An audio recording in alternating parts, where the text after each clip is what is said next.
पढ़ना और पढ़ डाला, दोनों में कितना अंतर है। हमें पढ़ डालना नहीं है, हमें पढ़ना है।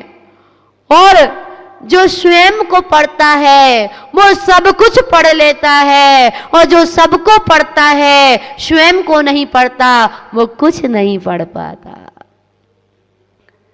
2.5 अक्षर प्रेम के पढ़े सो पंडित। हम कितने सारे ग्रंथों का स्वाध्याय करते हैं। आचार्य भगवान मानक तुंग स्वामी जी कह रहे हैं, हे भगवान, जिसने अपने आप को पढ़ लिया उसने सब कुछ पढ़ लिया। अपने आप को पढ़ने का प्रयास कीजिए। अगर हम अपने आप को नहीं पढ़ पाए तो कोरे के कोरे रह गए।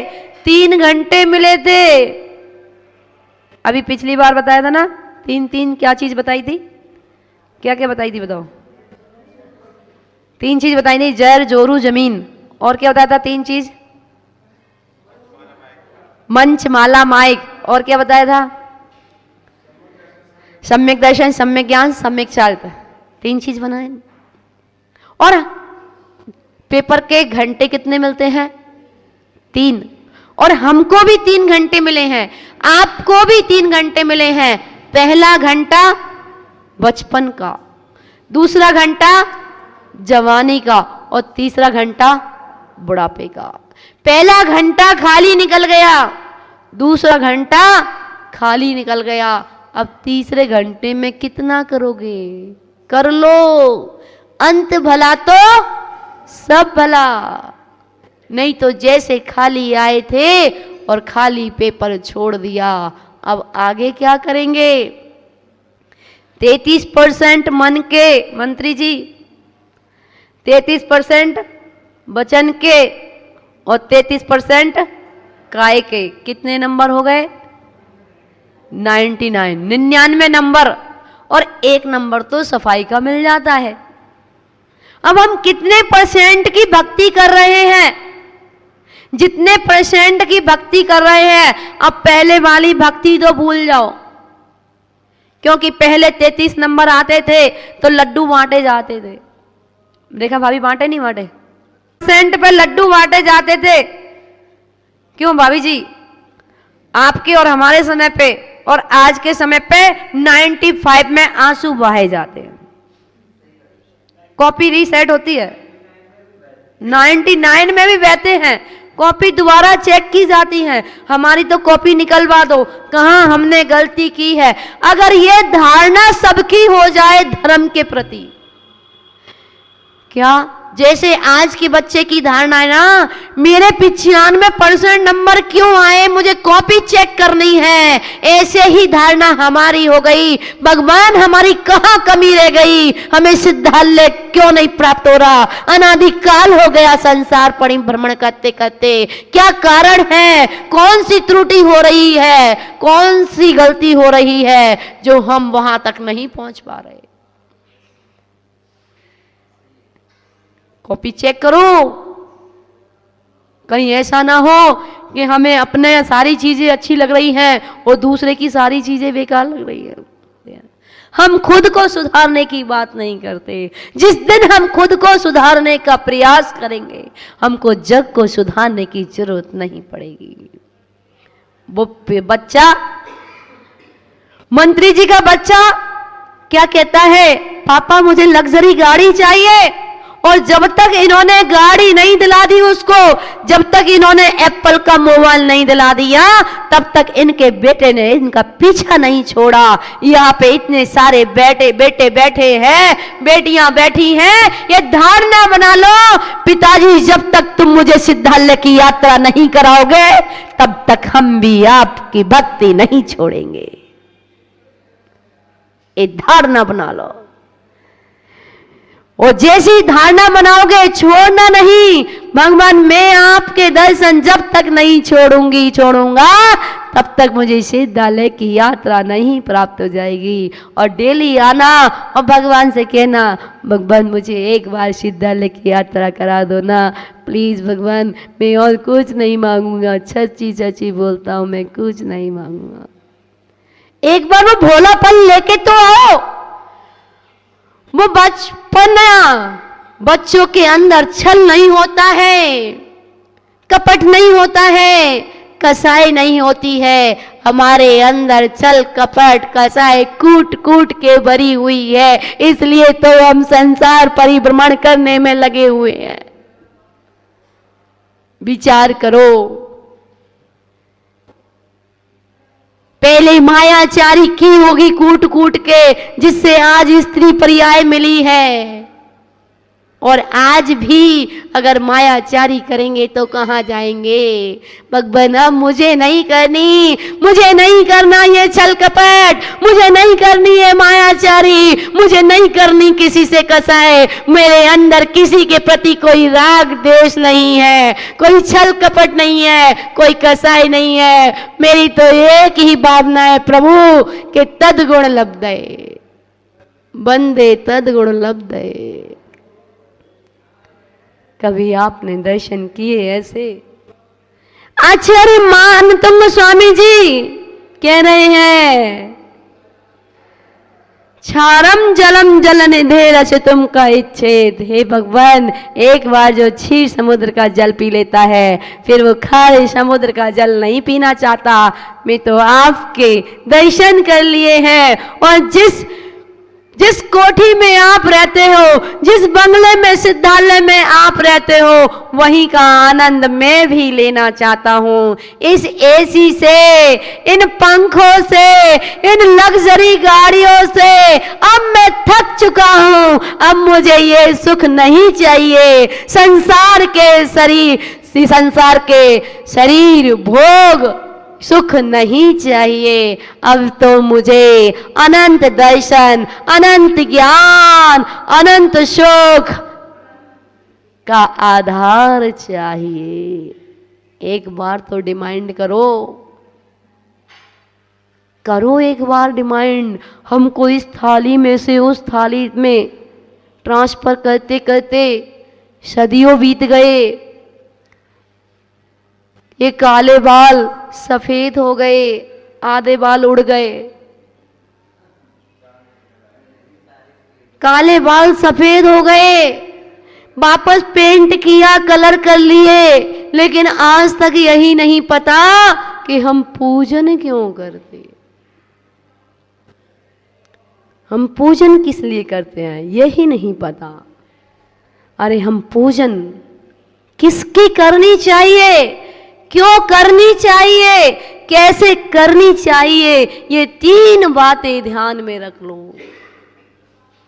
हमें पूजन करना तो जहां वीतरागता हो, सर्वज्ञता हो, हितोपदेशीपना हो, 18 दोषों से रहित हो, उनकी पूजन करना।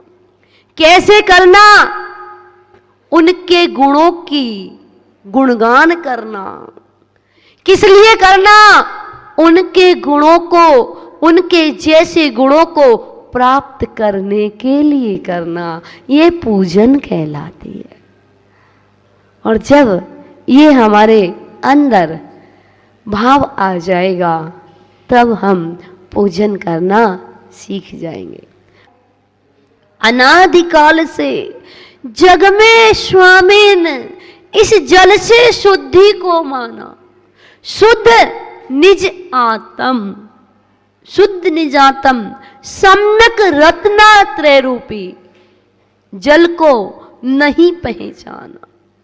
अब क्यों आया? अब निर्मल रत्नात्रय जल ले। ना मैं कुएं का जल लाया, ना मैं बोरिंग का जल लाया, ना मैं हैंडपंप का जल लाया, ना मैं बिसलरी का जल लाया, मैं कोई भी जल नहीं लाया। मैं कौन सा जल लेके आया? ऐसे पूजन करना। और हम क्या कर रहे हैं? अनादिकाल से जग में स्वामी जल से सुस्ता को माना, शुद्ध निजातम सम्यक रत्नात्रय निधि को नहीं पहचाना। अब निर्मल रत्नात्रय जल श्री देव शास्त्र को ध्यान, विद्यमान श्री वीर तंकर सिद्ध प्रभु जी गुण। ओम ह्रीं श्री देव शास्त्र को विद्यमान सिद्ध से अनंत सद्वर्ष जन्म जन्म मृत्यु जन्म न पामती स्वाहा। चलो लो मुट्ठी दो छुट्टी। जैसे पार्श्वनाथ भगवान ने अपने कर्मों को क्षय किया है, अपने कर्मों की लड़ाई, कर्मों से लड़ा है, कैसे? ध्यान की अग्नि में भस्म किया है। अपने आप में रह करके अपने आप को प्राप्त किया है। इसीलिए हमारा भी कहना है, आप अपने आप को पहचाने। अभी अपने आप को पहचानते नहीं हो, आपको खुद को अपना एड्रेस नहीं पता, मुझे जाना कहाँ है, बस दौड़ धूप में भाग रहे हो। चलना है चलना है चलना है, जाना है जाना है जाना है, जाना कहाँ है? ये बोली पंच परमेष्ठी भगवान की। जैसे सम्मेश शिखर जी, अगर क्षेत्रों में कोई क्षेत्र है तो वह कौन सा क्षेत्र है? सम्मेश शिखर जी। क्षेत्रों में कोई क्षेत्र है तो सम्मेश शिखर जी। अगर स्तोत्रों में कोई स्तोत्र है तो भक्तांबर स्तोत्र। स्तोत्रों में कोई स्तोत्र है तो भक्तांबर स्तोत्र। लगे माता जी छोटा सा मंदिर है, छोटी सी जगह है। तुमने कहा ठीक है दर्शन करेंगे। जब यहाँ आके देखा, भगवान के दर्शन किए, श्री जी के दर्शन किए, तो मन का भाव अंदर से निकला कि हे भगवान, जब यहाँ का समोसण इतना सुंदर है तो साक्षात समोसण कितना सुंदर होगा।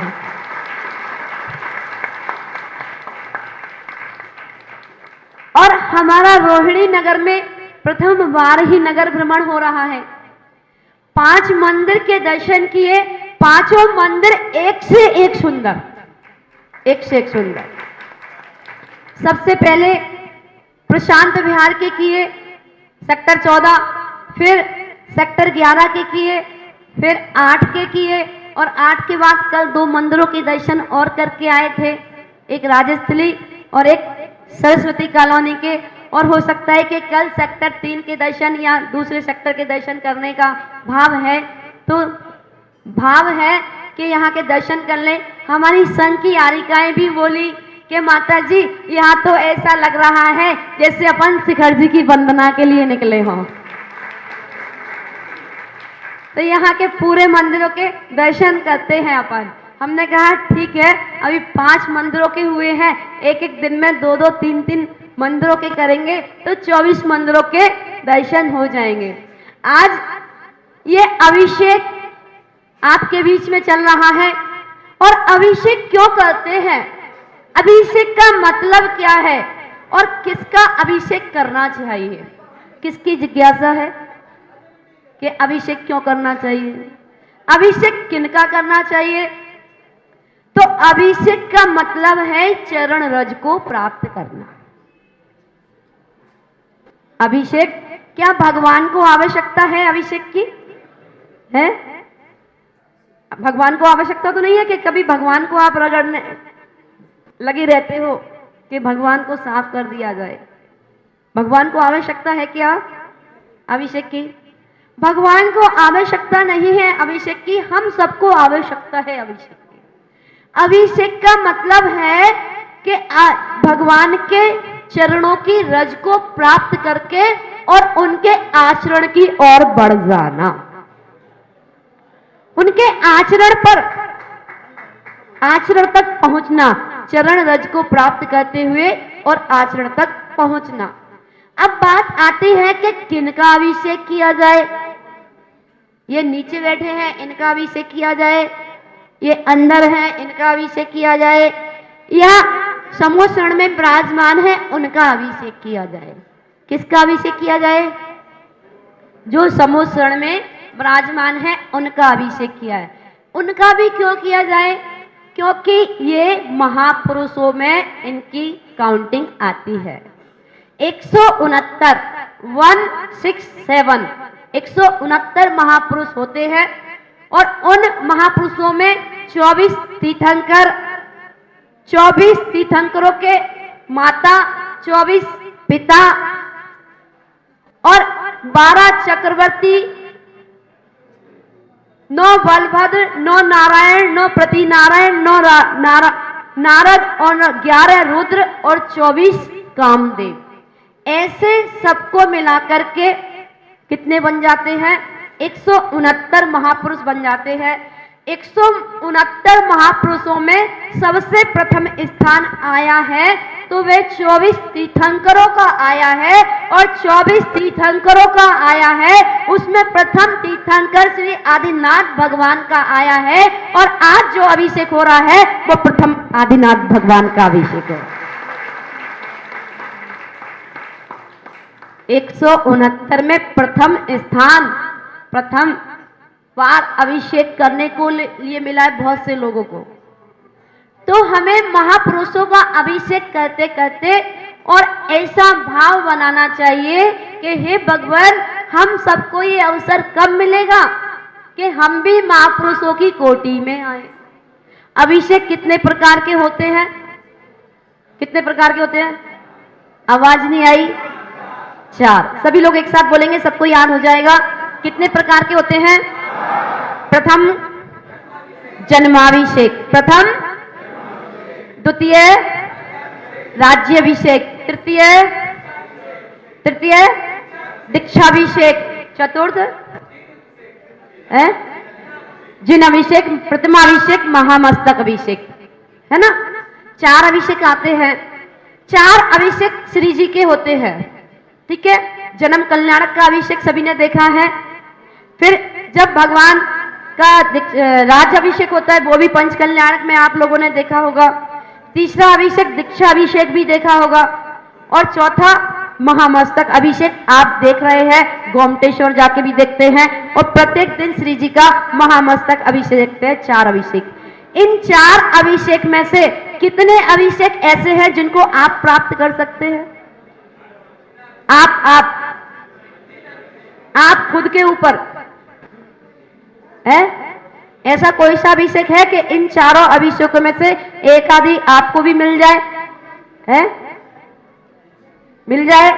कोशिश करो ना। कोशिश करने वालों की हार होती है क्या?